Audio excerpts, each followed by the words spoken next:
3 years ago today, war in Sudan broke out.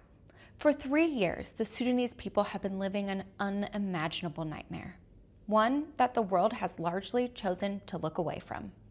I've been to the border between Chad and Sudan, and I've met with refugees fleeing, families, children, mothers, and I remember the look in those young kids' eyes.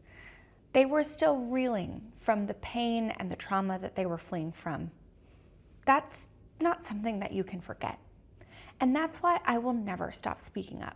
Right now, Sudan is the largest humanitarian and displacement crisis in the world. Around 33 million people require humanitarian assistance this year. 15 million people have fled their homes since the fighting escalated. And famine has been confirmed, entirely man-made famine, has been confirmed in El Fasher and Kadugli. And the worst part is this is entirely a war of choice. The RSF and the SAF and their allied militias have waged this war, including committing war crimes and holding the Sudanese people hostage for their own selfish interests. The people of Darfur are facing a second genocide in 20 years at the hands of the RSF. And it doesn't have to be this way. The fastest way to end this war is to hold outside actors accountable for the role they are playing. But that is something that the United States, under both this administration and frankly the Biden administration before them, have refused to do. The UAE, through their support of the RSF, has turned this into a regional proxy war, fueling the conflict and facilitating a genocide in Darfur. There is widespread, credible evidence that the UAE continues to funnel weapons to the RSF. And at the same time, the United States continues selling weapons to the UAE. This needs to stop. The UAE needs to be held accountable for arming the genocidal RSF.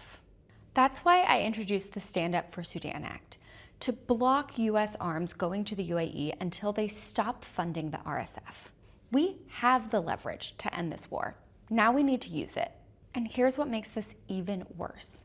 While the Sudanese people starve and die, the Trump administration cut US foreign assistance, dismantled USAID, and got rid of funding for the emergency response rooms in Sudan. These ERRs were the main entity feeding communities when no one else could reach them. The Trump administration has abandoned the Sudanese people, and Congress needs to step up. We need to pass the Stand Up for Sudan Act. We need to restore humanitarian funding, and we need to hold outside actors like the UAE accountable for funding the RSF. Because 3 years in, the Sudanese people don't need our thoughts and prayers. They need our action.